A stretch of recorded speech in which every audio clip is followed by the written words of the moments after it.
Ciao a tutti, sono Alessio e questa è la storia della mia avventura in Turchia.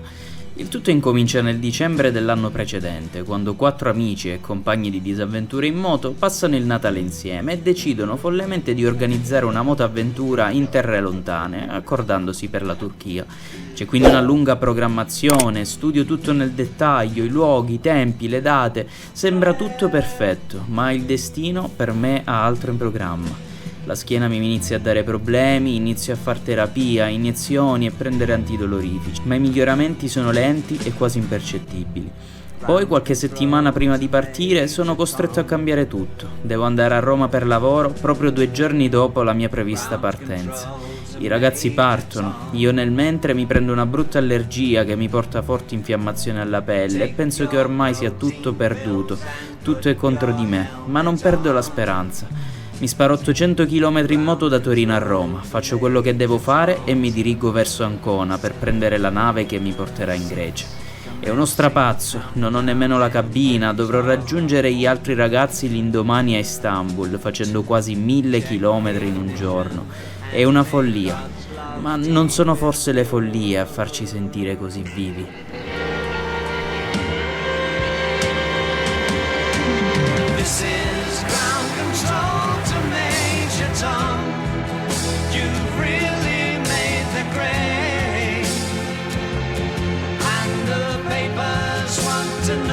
Allora picciotti, sono riuscito a trovare una stanza fortunatamente, perché sennò avrei dovuto dormire a terra. Mi sono sistemato con 60 euro, anche se sono con 2 persone nella camera. La nave è partita verso le 5, sostanzialmente ha fatto un leggero ritardo. La giornata è stupenda, si vede qua il mare, anche vista a mare, il menù della nave, niente male. E poi ci andiamo a coricare per arrivare subito alla giornata di domani.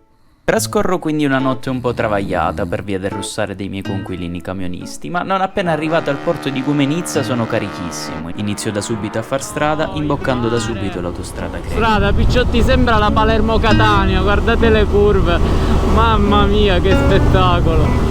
Comunque la seccatura delle autostrade greche è che ogni 40-50 km ti trovi una barriera, devi pagare continuamente. Il grosso del tragitto può quindi riassumersi così: vai in moto, casello, paga e riempiti le tasche piene di scontrini. Thank you.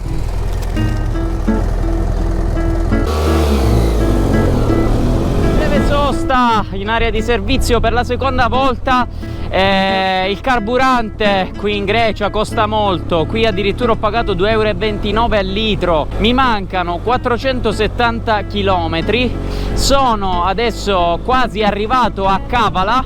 Qui intanto il paesaggio è cambiato, siamo passati dalle montagne della zona appunto di Gumenizza, da dove siamo partiti, c'era questo paesaggio meraviglioso montano, e qua adesso abbiamo quasi una steppa, piccole colline, piccole alture, guardate, è bellissimo. E adesso ci dirigiamo appunto verso Kavala, poi superata Kavala ci avviciniamo al confine con la Turchia, dove dovrò provvedere all'assicurazione e a fare la scheda SIM, tra le altre cose. Chilometri alla frontiera turca, ragazzi, ce l'abbiamo quasi fatta! Sì! Una giornata in moto, mamma mia, non ce la faccio più! E ancora mi devo buttare nel traffico di Istanbul e raggiungere quegli scappati di casa che non rispondono, non so che fine hanno fatto. La Madonna, che fila! Sono tutti in fila sti camion qua per passare.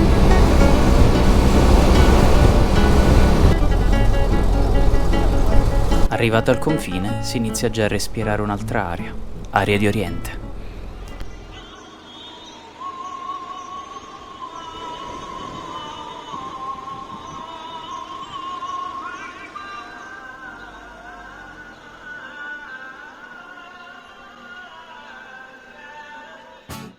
Ragazzi, la scheda non sono riuscito a farla, però ho fatto l'assicurazione temporanea al costo ridicolo di 15 euro. Ragazzi, siamo in Turchia. Başkası olma, kendin ol. Böyle çok daha güzelsin. Ya gel bana sahici sahici. yalancı. Autostrada da 5 minuti e c'era una moto in contromano, la zia che camminava col trattore senza targa e adesso un altro che faceva retromarcia in corsia d'emergenza. Picciotti, qua siamo nella terra di nessuno, si muore da eroi, si muore.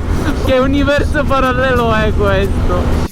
C'è un piccolo problema, ovvero che mi trovo senza la connessione, però sono stato stupido a non impostare il punto dell'hotel prima, quindi adesso questo sarà un piccolo problema, devo vedere un po' come fare per riuscire a trovarlo, o eventualmente riuscire a trovare un negozio che vende le SIM sulla strada. Quella potrebbe essere un'altra soluzione. Continuo quindi a far strada sostanzialmente alla cieca, in direzione di Istanbul, speranzoso di trovare un internet point dove poter fare la scheda dati per riuscire a raggiungere i ragazzi in hotel. Beğenmediğim oyununu oynama şıkıdım şıkıdım, oynama şıkıdım şıkıdım, oynama şıkıdım şıkıdım. Io volevo arrivare a Istanbul col tramonto, speriamo di farcelo, dovrebbe mancare meno di un'ora per entrare in città, mancano meno di 70 km. E poi fa buio prestissimo ragazzi, adesso sono le 19:50, però in Italia sono le 18:50. Poi ragazzi, la meravigliosa capitale del Bosforo.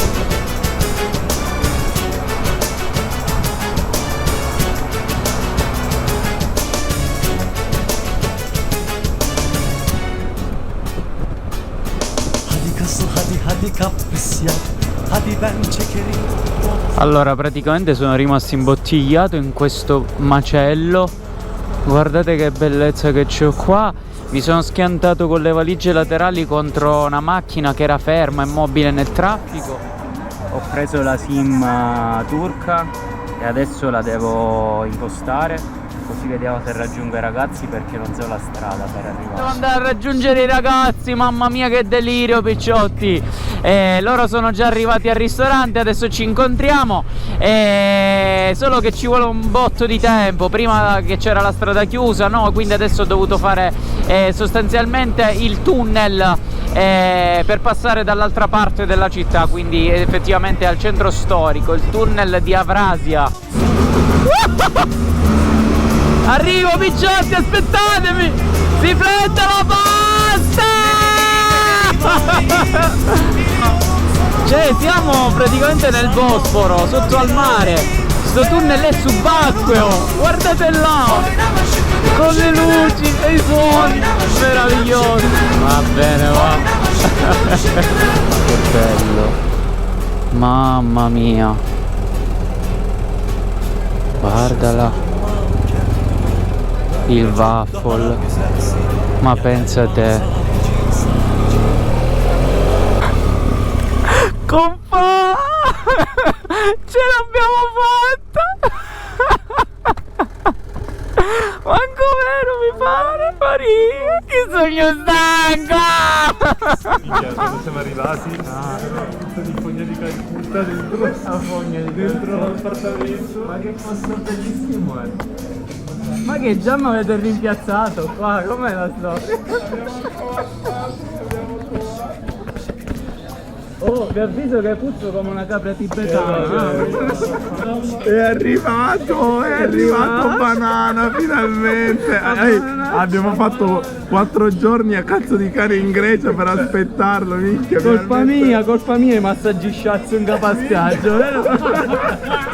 E così il primo giorno è andato, infinitamente stanco, infinitamente contento di ritrovare i miei amici a Istanbul. Il resto ve lo racconto tutto alla prossima. Uğruna viranim, beğenmediğim oyununu oynama şıkıdım şıkıdım, oynama şıkıdım şıkıdım, oynama şıkıdım şıkıdım. Ah, ben acayip.